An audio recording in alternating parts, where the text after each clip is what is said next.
फिलहाल एक और बड़ी खबर आपको बता देते हैं जो चर्चा का विषय बनी हुई है। बात करेंगे शब्बीर शाह की, क्योंकि शब्बीर शाह के घर को कुर्क किया गया है ईडी की तरफ से। आपको जानकारी दे दें, ईडी ने अलगाववादी शब्बीर शाह के घर को कुर्क कर लिया है। 21 लाख से ज्यादा की कीमत बताई जाती है इस घर की। 2017 में ईडी ने केस दर्ज किया था। हालांकि मसूद अजहर और शब्बीर के बीच गहरे संबंध बताए जाते हैं। आपको बड़ी खबर और बड़ी जानकारी इस वक्त देने की कोशिश कर रहे हैं, क्योंकि ईडी ने अलगाववादी शब्बीर शाह के घर को कुर्क कर लिया है। आपको घर की तस्वीरें भी हम दिखा रहे हैं। शब्बीर शाह वो नेता अलगाववादी जिसके घर को कुर्क किया गया है। हालांकि इस घर की कीमत 21,80,000 रुपए से ज्यादा की बताई जाती है और 2017 में ईडी ने केस दर्ज किया था इस मामले के अंदर। ये कहा जा रहा है हालांकि मसूद अजहर और शब्बीर के बीच गहरे संबंध थे, लेकिन ईडी की तरफ से आज कार्रवाई की गई और ये आज सुबह से चर्चा का विषय बनी हुई है खबर, क्योंकि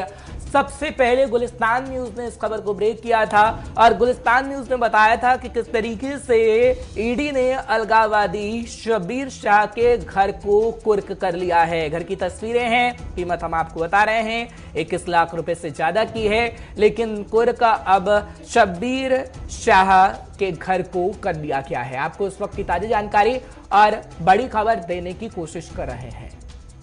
फैजल इस वक्त मेरे साथ जुड़ रहे हैं, संवाददाता, उनसे जानकारी लेने की कोशिश करते हैं। फैजल, क्या जानकारी आप देंगे, क्योंकि 21 लाख रुपए से ज्यादा की कीमत का घर बताया जाता है, ईडी की तरफ से इसे कुर्क कर लिया गया है, और क्या जानकारी है आपके पास?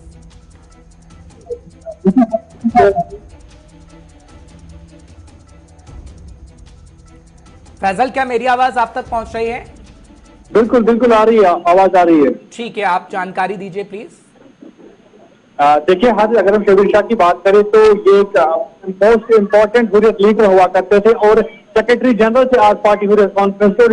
इनकी अपनी भी एक तंजीम थी, डेमोक्रेटिक फ्रीडम पार्टी, और बहुत टाइम से ये इस वक्त जेल में। लेकिन इनकी अगर प्रॉपर्टी की बात करें तो प्रॉपर्टी इनकी ठीक ठाक है, लेकिन जो आज की प्रॉपर्टी जिसका आपने कहा कि ईडी ने अटैच की है, तो ये सनत नगर में वाक़ा है। और जिस तरह से इसका वैल्यूएशन बताया गया है कि जो ये प्रॉपर्टी है 21,80,000 की प्रॉपर्टी है। तो अगर हम थोड़ा पीछे चले तो ये केस जो है एनआईए ने जो है मनी लॉन्ड्रिंग केस लॉन्च किया था, जिसमें बहुत सारे ऐसे लोग थे जो कि पाकिस्तान से बैठकर यहाँ टेरर फंड करते, यहाँ पैसे भेजते और उसके बाद इसको यहाँ यूटिलाइज किया जाता था। उसके खिलाफ एनआईए ने 2017 में एक केस दर्ज किया था। उसी केस की जो इन्वेस्टिगेशन हुई तो वहां पे ये पता चला कि जो शब्बीर अहमद शाह वो भी इस केस में जो है मुलव्वस है और वो भी टेरर फंडिंग में मुलव्वस है, और लगातार वो आज भी जो है वो उनका हाथ बिल्कुल बराबर है। जो भी यहाँ पे एक्टिविटीज होती है, चाहे वो मिलिटेंट फंडिंग केस हो या शेड्यूल फाइटिंग हो या इसके साथ साथ बाकी एंटी नेशनल एक्टिविटीज हो, तो उनमें कहीं ना कहीं शब्बीर शाह का हाथ है। तो ईडी ने आज इसकी जैसे ही इन्वेस्टिगेशन हुई तो इन्वेस्टिगेशन में ये पता चला कि शब्बीर शाह आज भी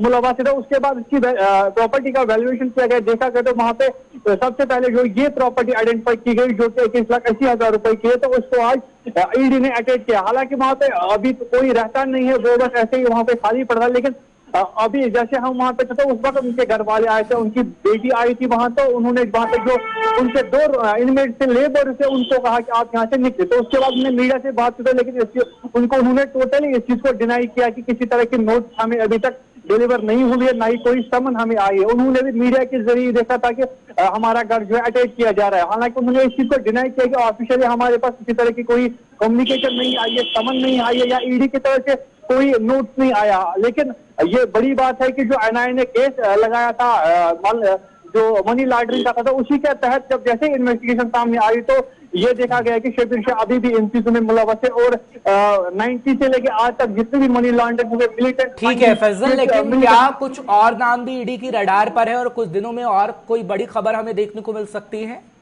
देखिए, फिलहाल जिस तरीके से ईडी का स्टेटमेंट आया है वैसे तो साफ जाहिर है जो ये प्रॉपर्टी फिलहाल आर्जी तौर पर प्रोविजनली अटैच की गई है। इन्वेस्टिगेशन अभी ऑन है। अब जैसे ही इन्वेस्टिगेशन खत्म होगी तो तब पता चलेगा कि क्या शब्बीर शाह की और भी मजीद जो प्रॉपर्टी है उस पर उसको अटैच किया जाएगा या इसके साथ साथ जिस तरीके से पहले ही कहा कि इन्वेस्टिगेशन अभी जारी है, तो इसके लिए जाहिर सी बात है कि आगे जाके और भी लोग होंगे जो कि इस केस में मुलव्वस हैं। क्योंकि जैसे ही केस की इन्वेस्टिगेशन हुई तो उसके बाद शब्बीर शाह का नाम आया था, तो जाहिर सी बात है जो बाकी हुर्रियत लीडर्स थे या बाकी उनके साथी है उन पर भी इस तरीके का शिकंजा कसा जाएगा और देखा जाएगा जो भी इस चीज में मुलव्वस है तो उसके खिलाफ भी ऐसी कार्रवाई होगी। फिलहाल ईडी की तरफ से क्लियर किया गया है कि जो इन्वेस्टिगेशन है वो ऑन है, लेकिन जो ये प्रॉपर्टी है ये फिलहाल आर्जी तौर पर, यानी फिलहाल चलिए ठीक है, नजर बनाए रखिएगा, हम अच्छा, आपसे जानकारी लेते रहेंगे। बहुत बहुत शुक्रिया तमाम जानकारी पहुंचाने के लिए। और ग्राउंड जीरो से हम